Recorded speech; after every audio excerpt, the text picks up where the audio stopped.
The presenting sponsor of OnEducation is Participate. Lately, teachers from all over have been working together to find new approaches to provide quality remote education. Participate's sister company, Participate Learning, presents United We Teach, a global gathering place for educators to share distance learning resources as we navigate these strange times. For these resources and more, visit participate.com/oneducation. Weapon of choice, MS Paint. No. Big red X. mark.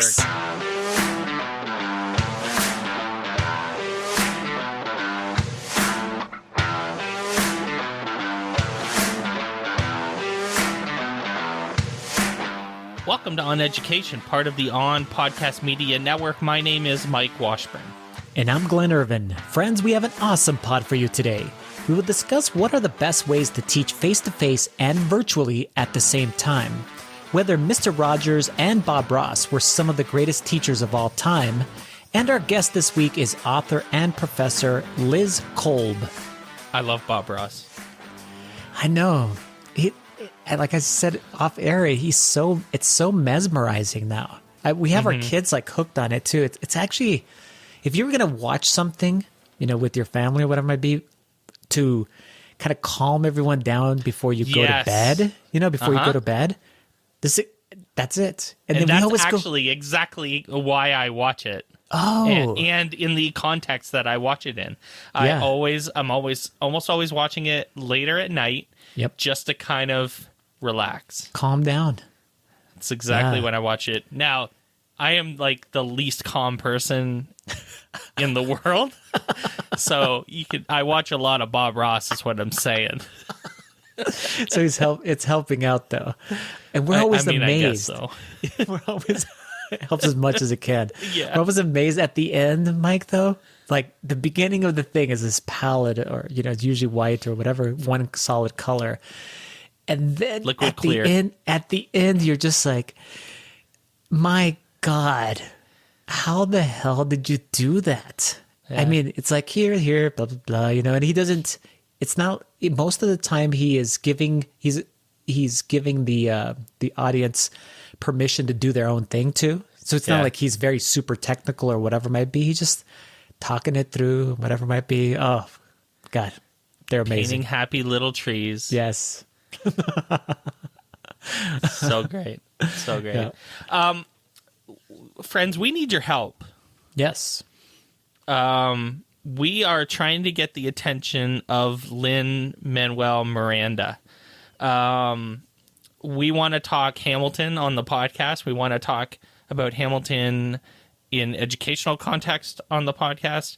And we want to talk to Lin-Manuel Miranda, which is a very hard get, obviously.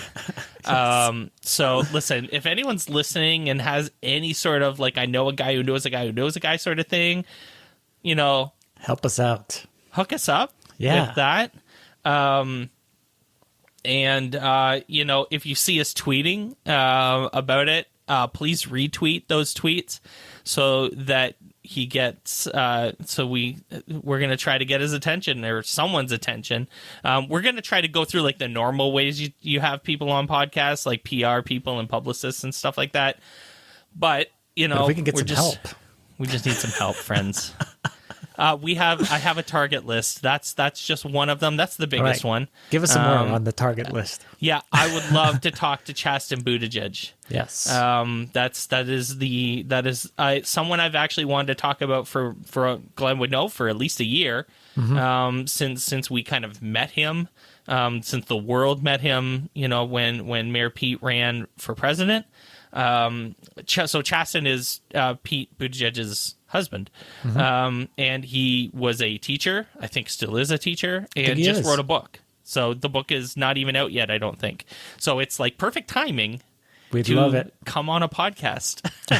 So we're also I actually might know a guy who knows a guy for Chasten Buttigieg, believe it or not. So I'm working like multiple angles on that one. But if you know a guy who knows a guy who knows a guy or girl, whatever. Yeah. You know what I'm saying? Exactly. Let us know, because that's another one. you know, we've done like the other stuff that, you know, the other long shots, like we sent a message to the Biden press team to see if we can get Joe Biden on the podcast. That's not going to happen, but you know, people can dream. You can always dream. We tried to get Amy Klobuchar on. We can still try. You guys know somebody. There's a lot of Minnesota listeners here. We have There's a lot of Minnesota someone listeners. who knows somebody. Someone who knows the senator we from would Minnesota. Love to have her. I mean, how could there not be? I would be actually stunned if someone does not know someone in the office like a local office for Amy Klobuchar. Mm-hmm. So come on, people, let's get it together. Let's do this for the team. Let's do it. So we are about to start school in Southern Ontario.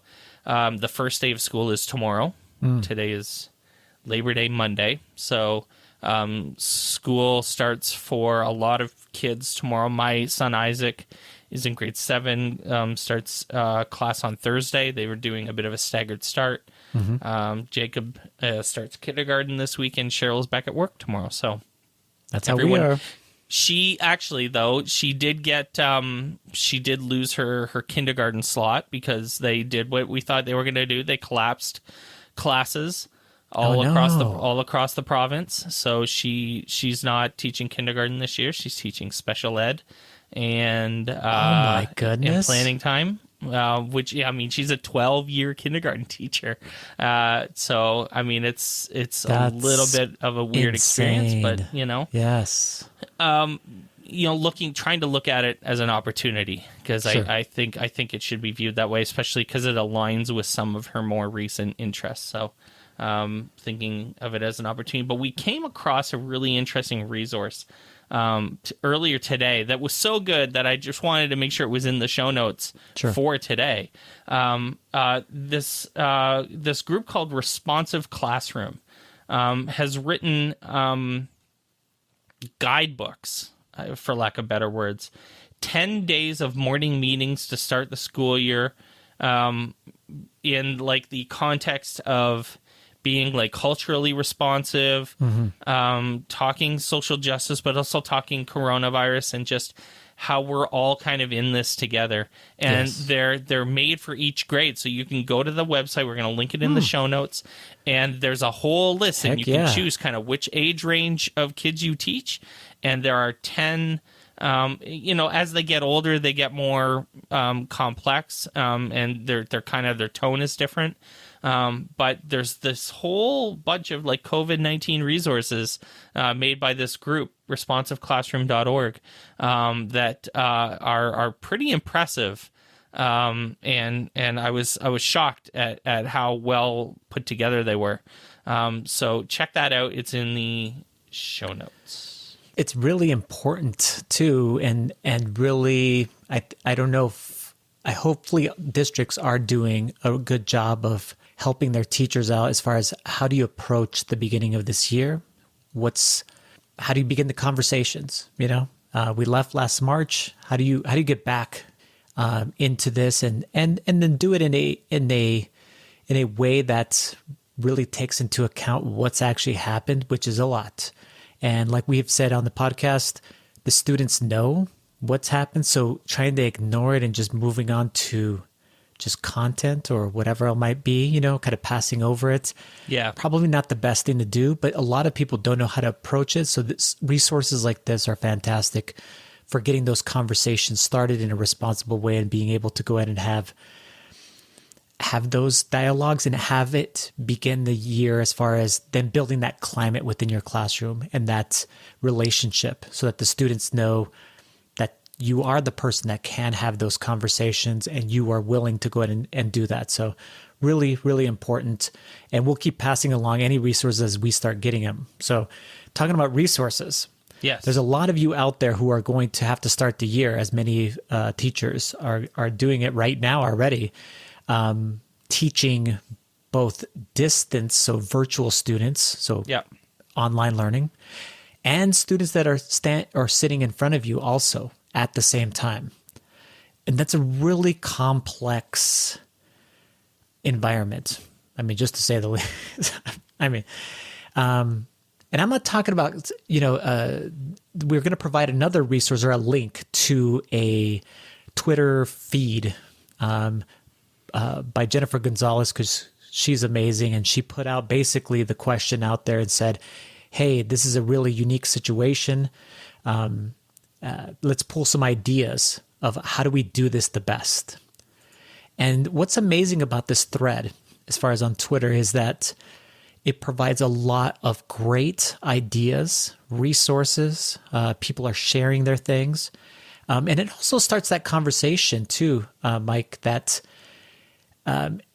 some of them, I would say it's about 50-50 right now, that are talking about pedagogical stuff. And it fits perfectly into that interview that we had with Liz Kolb.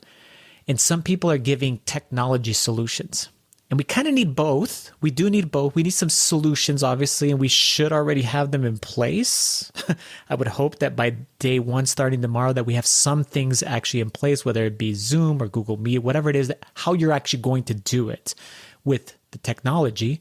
But then you need to know how you're going to do the teaching part in a really in a great way as far as the pedagogy is concerned, as far as the teaching component is concerned. And so there's a lot of ideas that are being shared in the thread on both of those ends. So I actually found it fascinating that there was some answers like, hey, people are using swivel cameras. And then there was someone that talking about, hey, here is some advice, talking about chunking the lessons, breaking them down, keep it simple for the students, make sure that you give clear directions, do these things, blah, blah, blah. You know what I mean? So it's an interesting combination of the two important aspects, but a lot of time we hyper focus on those tools. Yeah, I'll be honest. We have to be done talking about tools. Yeah. Like we got to, it's 2020. Let's move on from it's funny when you pull up a tweet, it brings up like a couple responses, and I'm not sure if it's randomized or not, or if everyone sees the same responses when they click on it as I do. But it's funny that I'm looking at the first response of the ones that I'm seeing is like a pretty weak, here's some tools to use type of response, and the bottom one is a great answer about centering the students in that experience. Yes. And it's just like you're getting a mixed bag with these things. Yeah. Please stop thinking about tools. We know what exists. I don't know how many years you have to go to conferences and just, we know what exists. Let's start talking about the experience, because in the end, that's what actually matters here. And so it is, there's tons of responses, 350, over 350 responses at the time of that we're recording here. But that's not all that was on Twitter this week. The nonsense was rampant as well, as you would expect. And this, I'll tell you, this conversation is so dumb. It's another one of those. I completely ignored it. I didn't weigh in. I didn't jump into it. I didn't even respond to our DM conversation about it really in our group chat. It's just because I'm just done with this stuff. Yeah. So there's a I don't want to call it a meme, because it's not meant to be funny. Let's just call it an infographic. Let's call it an infographic. And the graphic has LeVar Burton of Reading Rainbow, but more famously Geordie LaForge. Geordie LaForge of The Enterprise. Bob Ross, Mr. Rogers, of course, because there's some of these that exist just with Mr. Rogers. I've seen some of those where he's sitting on his chair and it says this exact same statement. And this one has Steve Irwin, which I thought was interesting. And then this says, some of the greatest teachers of all time taught virtually. That's the headline, the splash graphic there. And it's interesting. It's interesting, but there's a movement. First of all, this has been shared, and versions of this have been shared through Facebook and Twitter and whatever it might be. And a lot of people have obviously fond feelings for these TV personalities of their childhood, and some of us still have those fond feelings of, like, Bob Ross. Actually, I have all of these Bob guys. Ross figurines, for God's sakes. I love Bob Ross. Yes, we still have fond feelings, and some people like to share those. Share this as, they were great teachers of my childhood. We grew up in a time, Mike, and you're around my age. I mean, you're a little bit younger than me, or quite a bit younger than me. Thank you.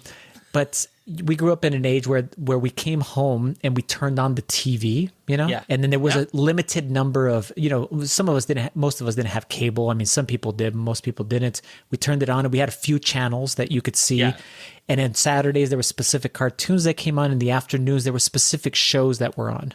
Depending upon your age range, you gravitated towards certain things. Mr. Rogers obviously is one. Things like Sesame Street, Reading Rainbow. Bob Ross is interesting because I think it's not only, it's like a kid thing. It's just many adults in that era were positively affected by his amazing, not only talent, but his way of being. Bob Ross is also more popular now than he ever was. Probably, I would say so. Absolutely is. Yeah. And then Steve Irwin, someone more recent, I would say. It's interesting that he's in this too. But, we found all of these people to be endearing at minimum, Were they some of the greatest virtual teachers of all time? I guess that's my first question. Number two, someone actually went out, made another graphic and just crossed it out and just said, this is the nicest way I could say about how I feel about this awful meme, as far as they put it on there, because they hate this discussion about having Mr. Rogers or whoever else might be. Were they great teachers? Were they great virtual teachers? I don't know. I mean, I don't know if they were. I know that they had a huge impact on our lives. I think on a lot of our lives because a lot of us, and maybe some of you listeners out there too, are old enough like me to remember when you came home and your parents actually weren't home, but you turned on the TV and then you watched some TV, kind of that. And these people were there spreading basically positive messages.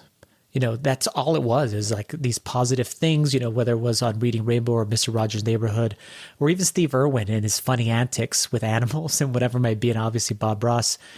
There's some positive things, obviously, some things that are being taught. There's lessons. Sure, there's even lessons. I remember that even in Mr. Rogers' Neighborhood. There was a specific anecdote, something that was being taught. Mm-hmm.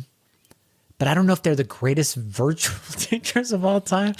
But I don't even know why we're getting so pissed off about dumb stuff again like this. It's kind of like the Bitmoji classroom conversation. Yeah, it's just what we decided to get pissed off about this week.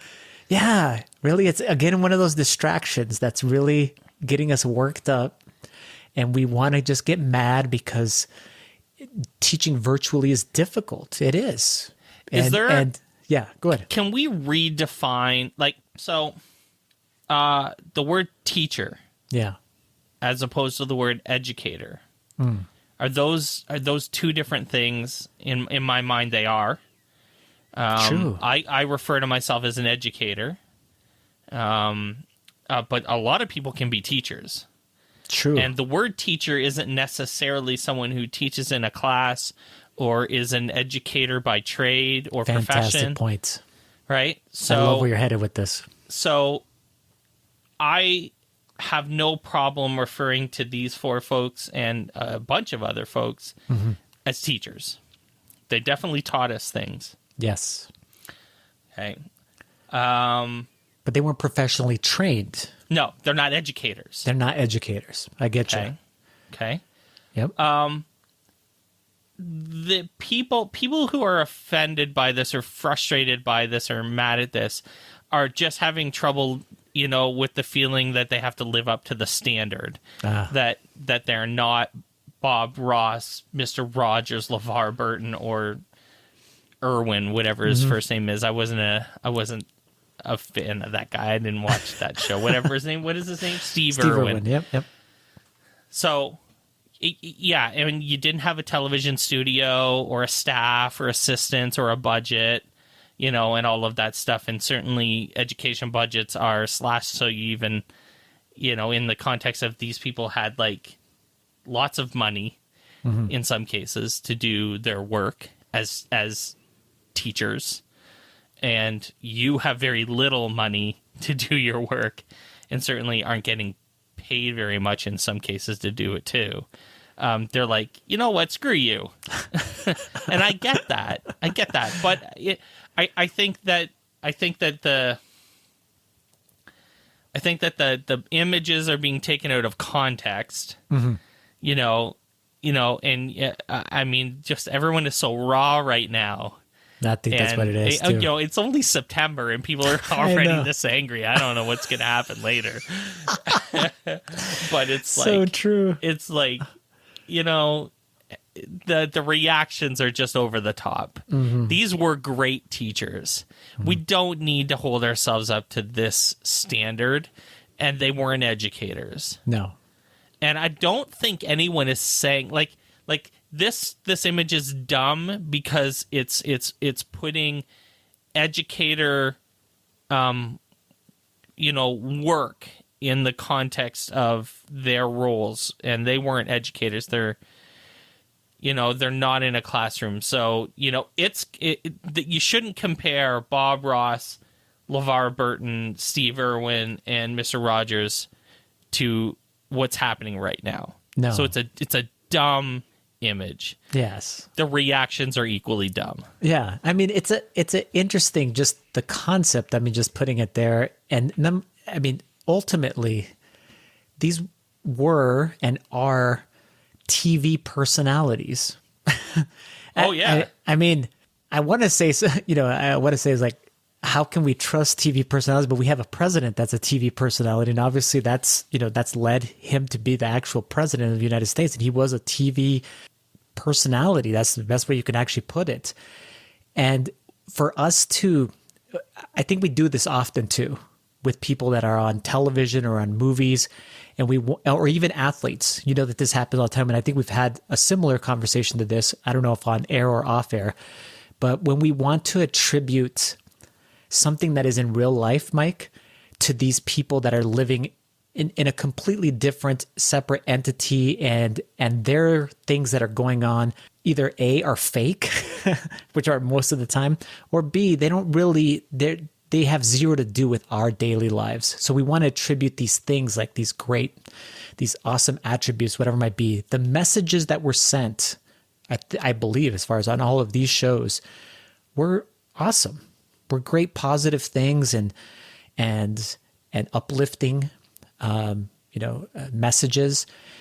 But that doesn't mean that they were educators, as you described, Mike. Yeah, it was a great point there, that they are great teachers because they are sending messages. And you know what? There could be teachers that send out evil things too. I mean, you're still teaching things, whatever they might be. But in this case, they were very positive things, but they are TV personalities. So, could they step into a classroom and teach your first graders or whatever it might be? We won't ever know for some of them because they're not here anymore, obviously. But why are we even comparing that, as far as to us? It's more like, hey, you know what? That's a interesting thing. I did find it interesting, though, this message, specifically the one that we pulled, has a educational entity. It's the Curriculum for Agricultural Science Education, which in that context, that sucks. I mean, if that entity is putting this message out there as far as for educators, that kind of thing, that, I don't know, that doesn't jive with me. But as far as the message itself, it's okay. And we can put a little like on it or just ignore it on our feeds. And we don't have to get super enraged. Yeah, it's like we don't have to do the rage machine activate and like this person get out Microsoft Paint. Weapon of choice, MS Paint. No. Big red X. Mark. Oh my god. It's just over the top. I love that you just said Microsoft Paint too. Tool of choice, speaking of EdTech tools. Exactly. we saw a little bit of this in the spring, but I think I've seen it all. I've seen stuff like this a couple times already, whether it's the kid putting up a poster of himself in front of the Zoom camera and then sleeping behind the poster, which is so funny, or this article on The Verge, which is a student who figured out that his high school teacher was using a software program to grade things, so not even reading, Disgusting. the content that the child was creating, and then learned how to game the algorithm in order to get perfect grades by determining the proper words that the system was looking for to indicate that you knew what was going on in whatever it is that you were reading. And then, just word salad. They actually refer to it as a word salad. It's totally of all of these words. It's funny in the image, in the article at the very bottom, there's like 2 sentences, and then the very last line is profit diversity, Spain, Gaul, China, India, Africa. And it's like, nailed it. It's so funny. Like, there are situations, and I totally think this is one of them, where you have to give kids credit. Absolutely. For just like not only throwing their teachers under the bus, but like being so smart to figure out what the hell's going on and play it. It's so funny. Yeah. So some of these auto graded, in this case, it's Edgenuity. It's a website, a whole curriculum basically that you go ahead and use either for e-learning or distance learning, or use it actually in your classroom, is actually scanning the contents of a open response question, which already right there is like, this is not going to be good. But then it actually evaluates the contents in there and assigns it a grade, Yeah. And so this kid, I thought it would have been something that would have happened, could have happened easily to our kids, where they feel dejected, where you end up missing a couple and you get a 70%, you're at a C already, and you're like, what just happened? No way I can ever get an A in the class. And again, just assigning that point value to that learning instead of just actually showing the learning, and then having this AI read through that. But the best part was what you just described. Not only do they give the answers, but they figured out, let's pull every key word from the reading and just put it right at the end with the word salad, and then make sure that it actually gives us the 100%. And they took good snippets of this. And I think the Twitter comment here was, algorithm update, he cracked it. Yeah. Glenn, there's also some solid nuggets of life lessons in this article. And I know that there are some listeners who are like pre-service teachers. So, yes, friends, you still have some tests in your future, some essays to write. Listen, life lesson from OnEducation to you. Yes. Any good cheater doesn't aim for a perfect score. You got to go for that. Just remember that if you're gonna cheat, you want to get on a roll, but you don't want to be perfect because you don't want to raise the red flags. So, friends, just 92%. Sometimes get down to an 88. That's a really good grade, and it won't raise any red flags. You'll look wicked smart, and so any life lessons, friend, that's, you come for the deep educational content and you stay to learn how to cheat. So that's the service that we offer here on education. The Bitmoji classroom is back in our zeitgeist, I guess. And, it's funny because it got brought up by Liz in the conversation Kolb, too. So I haven't read this article because I just don't care anymore, and my heart is dark. for the Bitmoji classroom. I'm just done with many things, and this is the thing I'm done with the most. But like Edutopia weighs in on the Bitmoji classroom. Education Week has weighed into it. And then they basically are laying out the conversation that we had last week, Mike, where, they're laying both sides of the conversation. I think if you guys just listened, we didn't even prompt her. We thought it was awesome that she brought it up. We didn't, we didn't say anything about it. We didn't even ask her a question, but she brought up the Bitmoji classroom, just as far as working with her pre-service teachers, and you'll have to listen to what she thinks about it as far as, what her opinion is. But it is interesting that this conversation has number one continued, and it'll be interesting to see where when it just dies off. And we should make a little note. This was the day that Bitmoji classroom was still very hot in the eyes of the education news world, and then it'll just slowly die off, and we won't even know what were we even concerned about. Why were we even talking about this? In the end, do this if you want. Again, this is I don't give a damn. Make your Bitmoji classroom, but please do not go and ask your instructional coach, your tech leads, your technology integration specialists for help. No. It's a waste of their time. Yes. They have so many other things to do, including not dying. Yes, that would be good. Right? Don't bother them with the Bitmoji. Do it if you want. But, I saw, where did we see that a district made people come to a training session, professional development session. And I'm like, that's when it jumped the shark. It's just, no. What a waste of everybody's time. Don't we have way more important things to do than talk about how to make Bitmoji, fancy, I don't know what this is. This is graphic design. That is total graphic design. That's what it reminds me of. Mm-hmm. It's all it is. And that's I don't fine. know why this matters. Yeah, it's fine if you're into it, and then that's kind of what you do, as it fills some void or whatever it might be, or it fills something where you're like, oh, this is cool. I actually am enjoying this time spending this. Fantastic. Don't let it get in the way, though, of the teaching and learning, number one, and don't expect someone to teach you how to do this. Do it like you're watching Bob Ross. Mm-hmm. Right? There you go. Just do it. Look at this. Full circle, friends. Full circle.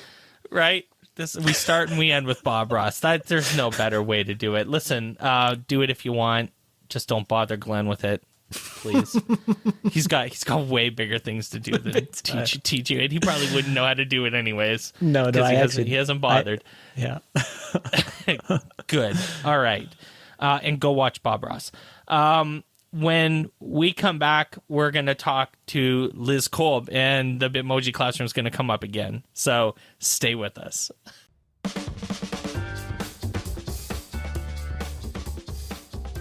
Welcome back to the podcast, everyone. Liz Kolb is a clinical associate professor of education technologies at the University of Michigan.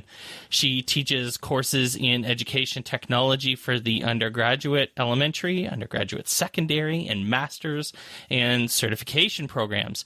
She's the author of a number of books on the use of technology in the classroom, including Learning First Technology, Second in Practice, New Strategies, Research, and Tools for Student Success, and she joins us now. Welcome to OnEducation, Liz. Thank you. I'm excited to be here. So, Liz, I just kind of gave the Cole's notes of your background, but why don't you give us a bit of a longer story on who you are and what you do and, what brought you to us today?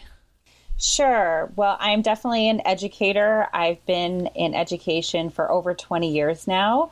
I started as a classroom teacher, and honestly, because I knew how to use PowerPoint back in the 90s, I was promoted to the Instantly technology. promoted. I was honestly promoted to, the technology coordinator because I could use PowerPoint, and that's just kind of how it was back then. And I started to just learn on the job as I was I was teaching, and I was the technology coordinator because that's also how it was. And I learned a lot about the technical end of technology, but I really didn't know a lot about pedagogy and technology. I was just guessing a lot. I would go to conferences and see really cool, shiny new things and bring it back to my school. And I really thought that we should always be using the latest technology and whatever is emerging, but I really didn't have any pedagogy with it. And I thought that was the right thing for years. And then I got to the university level and started to realize that what I was doing with technology in the classroom and encouraging all my teachers to do was actually what the opposite of good practices around student learning. And it caused me to really take a pause and to research, well, what does the research actually say about education, technology, and learning and best practice? And what I started to realize was that a lot of that revolved around how students learn best and good pedagogy and things we knew as teachers and learned, but often we kind of throw out the window because we sometimes let the technology guide us more than what we know as experts around how students learn best. For example, things like, being social and learning, that you can't just stick a child in front of an app and think they're going to learn. We have to let them reflect and talk about it. So some of those basics. And so I spent many years kind of researching how students learn and best practices with education technology. And I ended up developing a very simple practitioner framework called the EEE framework that I started to use with my pre-service teachers that I was teaching at the University of Michigan. And it kind of spiraled from there a little bit, that in-service teachers got a hold of it and found it to be really useful to make sure that they weren't just using shiny new technology without purpose. And that kind of led me to putting together some of these books today. And I continue to work with hundreds of pre-service and in-service teachers every year on making sure that they are actually doing research-based approaches and strategies when they're integrating technology.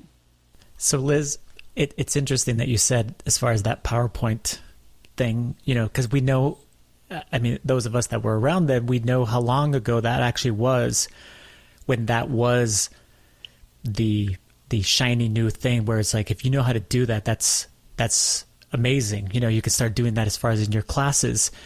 But I don't even know if we've actually moved that far, unfortunately, as far as in education, because as I was writing this question up, I feel like educators, as you wrote in, and you were just saying, feel the need to use hardware and software because it's shiny or because it's new, or in the case of this spring, and we talk about this a lot, because it was free. Because someone was offering something to us, it felt like, oh, we have to go use that because that's the thing to do. And there are a lot of technology integration frameworks that our listeners may already be aware of. So things like SAMR or TPAC. But can you tell us more about the EEE framework and how it may be different or similar to those frameworks that we've heard of? Whether or not we're applying any of those things, that's something else. Sure. So TPAC was definitely around long before my framework, and I had used it. So TPAC is really it's more of a theoretical framework and lens for us to think about. We need to have technology knowledge and pedagogical knowledge and content knowledge all working together. And I thought it was a wonderful frame, and I still do, and I use it. But what I began to realize was with my teachers, they would often say, yeah, but what does that look like in practice? Like, what does that mean? How do I do that? That makes sense. Yeah. And I realized that they needed something that really brought it to practice. So my framework really took the P in TPAC, the pedagogy, and really blew that up and said, well, what kind of pedagogy would we need around and within technology in order for technology to work well in our practice? And of course, there's tons of research on good pedagogy with teaching and learning, and it was just a matter of bringing forth that good pedagogy with technology. So the Triple E framework has 9 questions, and they're all kind of pedagogically based. And they look at 3 areas with technology and learning. One area is engagement. So how are students engaging in the learning goals? And that's the emphasis, is in the learning goals. So in the content, not just in the tool, because there's a difference between engaging in a tool and engaging in the content. And then we look at enhancement, and we look at how is the technology enhancing the student's learning experience. So adding support, scaffolds, adding value to what they may have done traditionally, getting students to those higher level thinking skills. How is the technology supporting that? And then finally, the last E that we look at is extension. And we look at how is the technology extending the students' learning to their everyday life and making their learning authentic. So those 3 E's really encompass good pedagogy with technology. And there's 3 questions, which I won't go through with each one, but there's 3 questions with each E that the teachers can ask themselves around the lesson that they're designing to make sure that they're actually meeting those good pedagogical areas of teaching and learning. So the difference between that model, the Triple E model, and something like a SAMR, which is also a practitioner framework, or there's PICRAT and a few others. The difference really comes down to the focus starts with the learning goals and not the technology tool of choice. So the focus really is around, what is your goal? What is your outcome and your intended target? And I try not to convolute that with how fancy are you using the technology. So sometimes in SAMR, people get caught up trying to get to that redefinition level, that R level, even though the creators of SAMR would say, oh, no, it's not about getting to that level all the time. A lot of time teachers look at it as though they have to get to redefinition. But sometimes if you're doing something fancy like making an iMovie, that may actually not be helping and supporting the students' learning. They may end up focusing so much on making the iMovie and the bells and whistles of that yes, you've redefined the project, you move from a paper to a movie, but maybe you actually haven't really enhanced or extended the learning. So, so focused on making the movie that they forget what the movie's about. Sure, right. Yes. We've all had that experience with students where they get and they're loving it. They're having a great time. But when you say, can you tell me about those biomes? They'll kind of go, oh, but I can tell you all about how to make fast and slow motion. And sure, those soft skills are nice, but you really want to make sure that they're working with the learning outcome that you have. So there are times that it makes sense to make a movie, but there are also times where doing something at a lower level with technology actually is really beneficial to the learning. So for example, going back to the PowerPoint example, yes, we've all seen PowerPoints where you're getting, lectured to and you're falling asleep and it's not really doing a whole lot. People are just reading text on slides. But I've also seen teachers use PowerPoint in incredibly thoughtful ways. I've seen teachers who have pictures on PowerPoints that have incredibly rich discussions and go into detail about them. And all they're using is just a teacher-centered, visual. But it's very effective because of the pedagogy that the teacher's using around the PowerPoint. So it's not the PowerPoint that's bad. It's the pedagogy how the teacher is actually enacting it that can cause the learning experience to not be so great. So I'd like to get away from this idea that, certain tools are better and really focus more on certain pedagogy around the tools are better choices to make. So I try in this model to not focus so much on the tool choice or how fancy you're using the tool, but rather the pedagogy you're using with the tool choice. Makes me think of like John Spike in Wisconsin, who does branching narrative games in Google Slides, right? I mean, and it's like my head exploded when he tells me that he's using Google Slides to make game-based learning narratives with branching narratives based on choice. I mean, in slides. which, you know, is amazing. It's a super good point. A quick follow-up before, Mike, you ask the next question. Do you think, Liz, as far as in your experience over the number of years now, you know, from moving from as an educator to now being a professor, and then even in the writing of these books that you've written, have we grown, you know, as far as a, you know, United States educational or North American educational system? Because so often the questions that I'm answering in my local district and the things that I'm seeing discussed as far as on EduTwitter is very tool-centered, very tool-oriented versus learning outcome-oriented. You know, it's this hyper-focus on that shiny thing or what it does. You know, that's fantastic.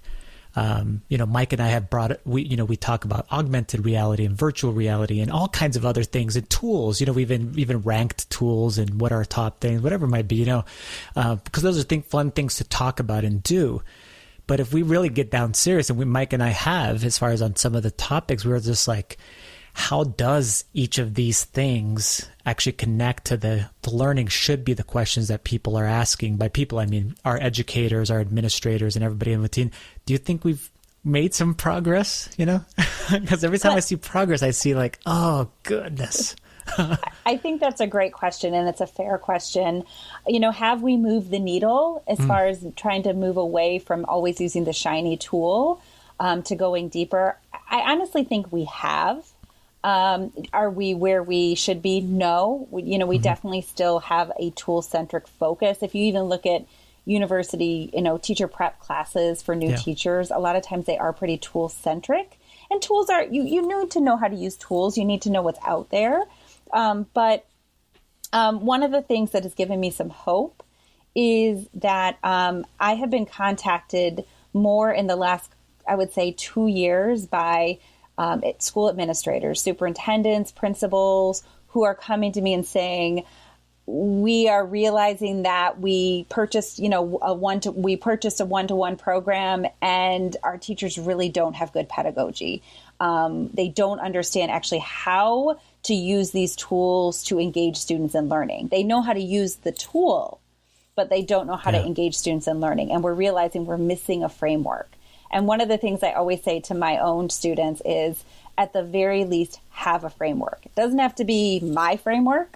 Yeah. I'm not offended. It can be another, research-based framework, but have something so that you know what good teaching and learning with technology should look like. And it is giving me hope that so many administrators are starting to see this. And we are seeing it a lot as schools are moving to one-to-one. There's the excitement around one-to-one. And then like a couple years in, they start to go, oh, we missed the pedagogy. We missed the actual, how do we engage students? And, during the pandemic and in the spring, as you both mentioned, so many tech companies were saying, here's free. We'll give you our tool for free. Just start using it. And teachers were overwhelmed by that, just being thrown all these free tools. And one of the things that I just kept saying to the schools that I worked with was, use what you already have and already know, because you have good pedagogy. And even if the tools aren't great, even if they're not ideal, the fact that you know the tool and the students know the tool means that you can throw in your good pedagogy around the tool and make it something better for them compared to trying to, learn something from scratch that may or may not fit. It's funny, Liz, it's 2020 and we're still building capacity. I've been going to tech conferences for the better part of over a decade almost, and we're talking. I'm not convinced we've moved the needle hardly at all. If you want a hot take from me, and I'm sure you don't, but that's what people listen to us for, I guess sometimes. We're still we're still building capacity. We're still getting administrators just to get it. And it's, we're 20 years into 21st century skills.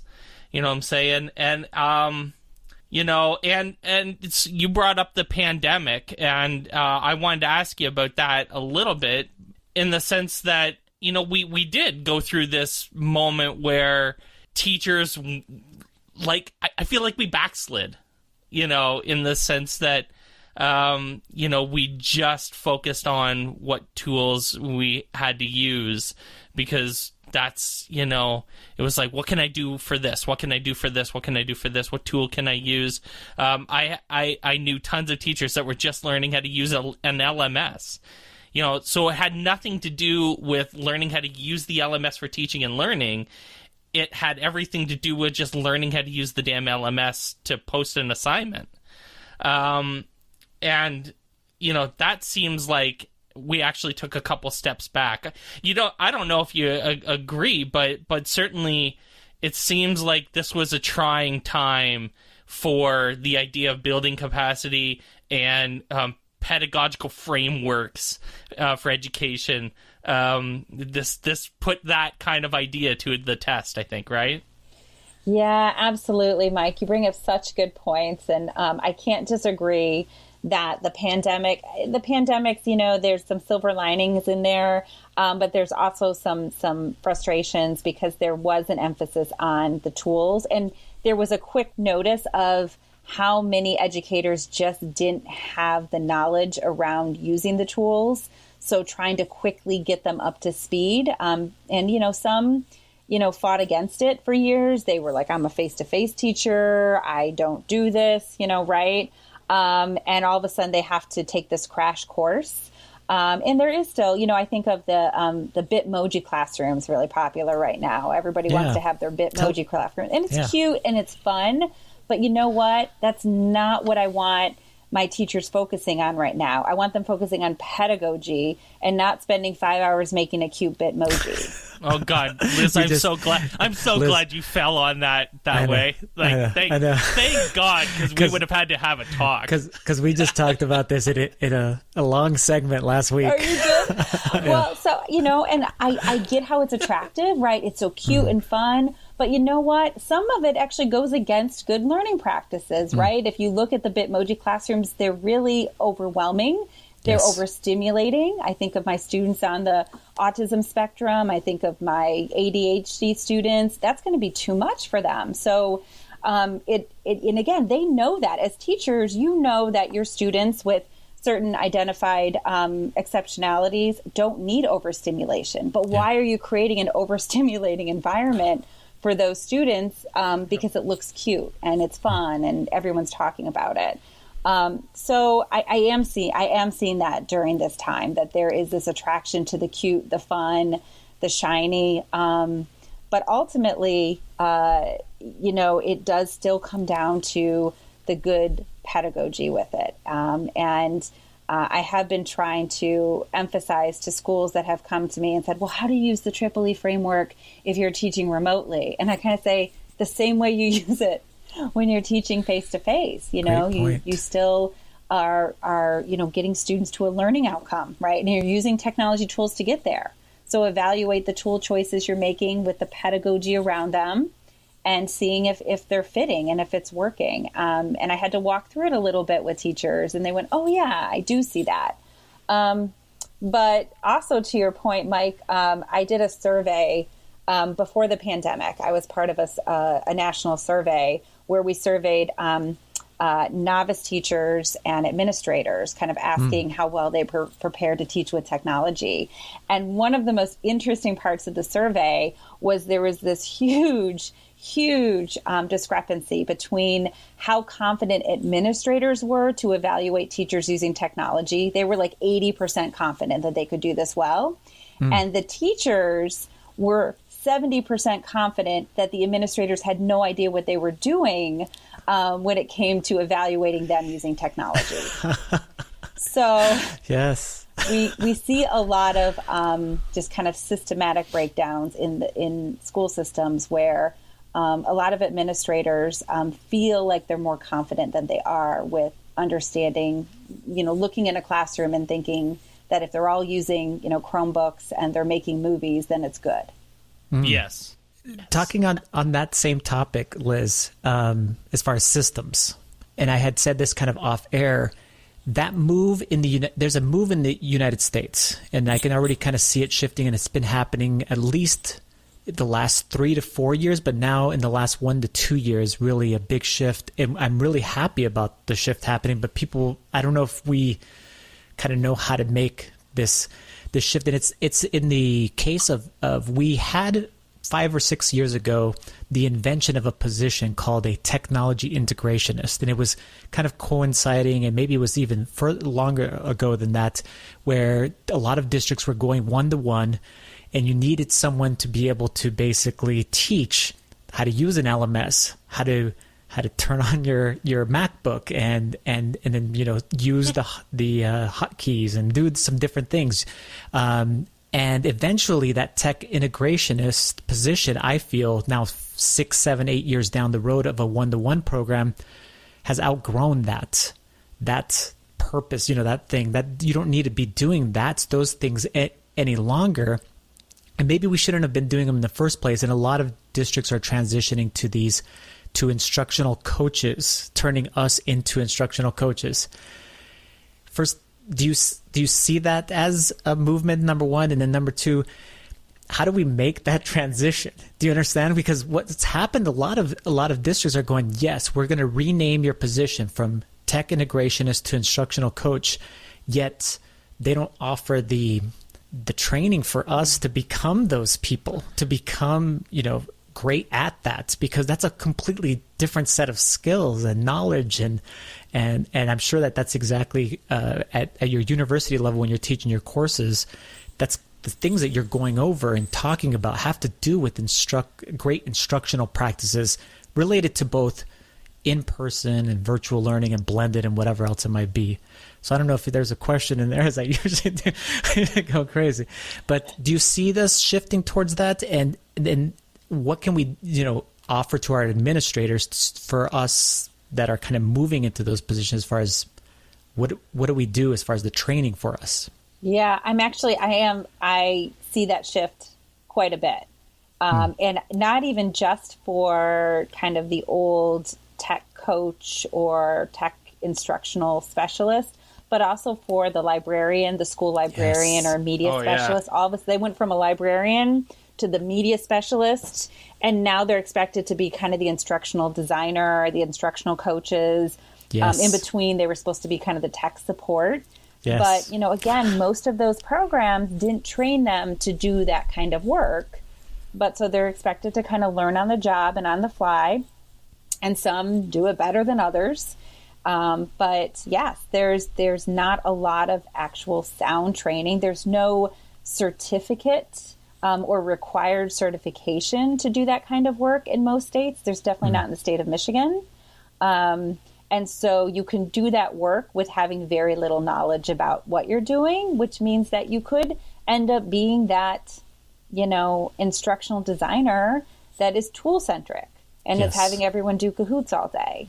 You could be that instructional designer that doesn't actually know the pedagogy of that particular field. Maybe you taught ELA and you're working with a math teacher. Yes. And so it's putting you in positions where you're supposed to be an expert on something that maybe you don't really have expertise. You may have gotten that position because you use PowerPoint like I did. Or because you made lots of iMovies in your classroom and they think you're techie, or you're the one who fixes the printers all the time for teachers.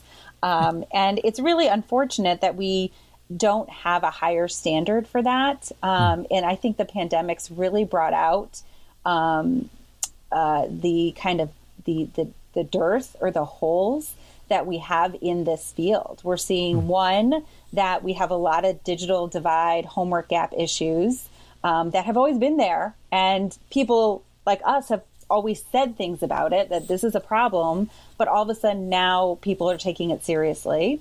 Yeah. We've talked about how teachers really aren't well trained to work with technology in the field and don't have instructional design or framework. And it was always dismissed. And now all of a sudden it's come to, risen to the surface. And all of a sudden we're seeing teacher prep programs saying, oh, we need to add more credits in this. We need to really train teachers. We need to do this work. So I think that is maybe a silver lining of the pandemic is that we will see a change in how teachers are prepared and what schools are emphasizing for their teacher professional development. And we may even see some new certification programs coming out of this. So Liz, in chapter 5 of your new book, you have 12 lessons from K-12 educators.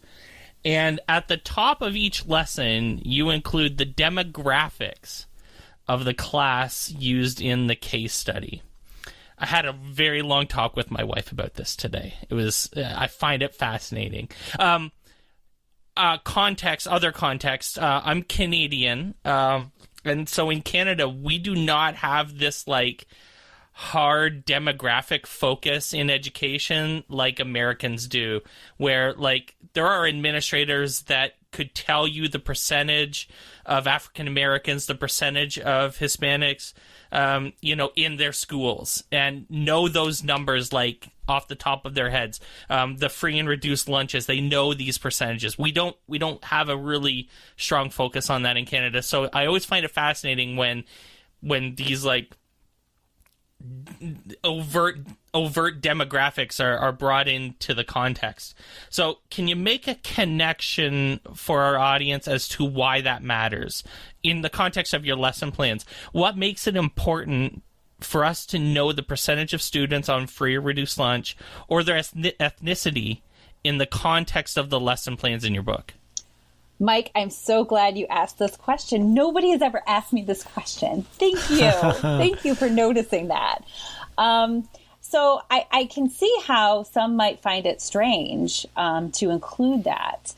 But in our field, I have always encountered a lot of people, educators who will say, well, we can't do that in my school because we have, too many children who are from low income. And they won't be able to do that, or they won't have access to that. Or we have, too many children who speak a different language. They're Hispanic, or they speak Arabic. And so, they wouldn't be able to do that. You could only do that in, an affluent school. And of course, I understand where they're coming from, but I also wanted to push against those narratives. I wanted to show examples of teachers using technology in really deep ways and hitting all three of these E's and just kind of over the top, who were doing it in all sorts of different environments and with different demographics of students. So I wanted to be able to show, schools that were Title I schools, and they're doing these amazing projects. It doesn't necessarily mean the tech is shiny and amazing. It's not necessarily that they're using a bunch of robots and Sphero balls all day to learn math, but to show that this teacher is using this really high level, high expectation, challenging project in a school system that maybe has been written off to do something like that.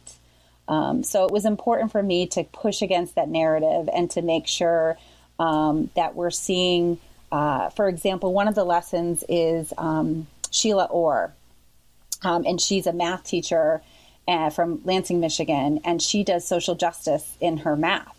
And she's a white teacher in she's in a Title I school, and so she really pushes how you can use math to do social justice work, which I think is awesome. And I also think that that's something where it's important to show that she's doing this work in a space where she's working with students where this is really going to matter for them. Mm-hmm. And others can do the same thing. And here's one example. Here's her, links to where she's getting some of these ideas. So I think it's important to push against that narrative, especially in ed tech, where the idea is if you're affluent, then you can do these high-level projects, but if you're not, then you can't. Fantastic. So, Liz, if people want to connect with you online, social media accounts, or also to be able to go ahead and find your book, where can they go to be able to do those things? Yeah, absolutely. So my book is available on Amazon, Learning First, Technology Second in Practice. It's also available through ISTE.org as the publisher. And for me, I work at a public university, so my email is publicly available. to anyone who would like it. If you just type in Liz Kolb and the University of Michigan, you can grab my email. I'm on Twitter at LKOLB, Kolb. You can follow me and tweet with me there too. I'm pretty active. So yes, please feel free to connect. I would love to. Liz Kolb, thanks so much for being on. Great. Thank you, Mike. Thank you, Glenn. Thanks for listening to OnEducation. My name is Glenn Irvin. My co-host is Mike Washburn. OnEducation is part of the On Podcast Media Network. You can listen to this show and many others by great educators like Monica Burns, Mike Matera, Tisha Richmond, and many more by visiting onpodcastmedia.com. Want to get in touch with us? Check out our website, oneducationpodcast.com. You can tweet us at OnEducationPod. Mike is at Mr. Washburn on Twitter, and I can be found on Twitter at IrvSpanish. You can find us on Facebook by visiting facebook.com/OnEducationPod. We're also on Instagram at OnEducationPod. If you're enjoying the show and think others would too, we would be thrilled if you shared it with them. Please leave us a rating or review in Apple Podcasts or Google Podcasts. When you leave a rating, it gives our rankings a boost. This helps others discover the show. We want to thank our presenting sponsor, Participate, for supporting us. Check out participate.com to learn more about them. Thanks as always for listening. Stay awesome and see you soon.